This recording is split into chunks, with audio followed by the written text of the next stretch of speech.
Shrestha and I are here to create awareness on World Health Day. World Health Organization celebrates Global Health Day every year on 7th April worldwide. For the first time, it was celebrated in the year 1950. It is celebrated to create awareness about the benefits of being healthy.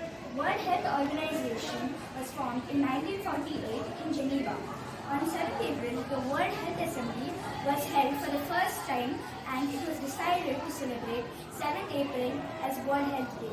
Various events were organized on this day by the WHO with a particular theme.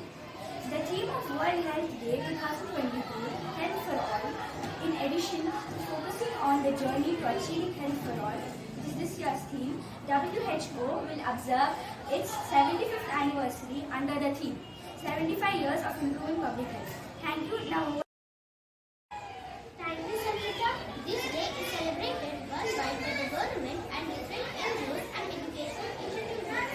There are various kinds of diseases from which people suffer and hence there is a need to spread awareness. This day basically acts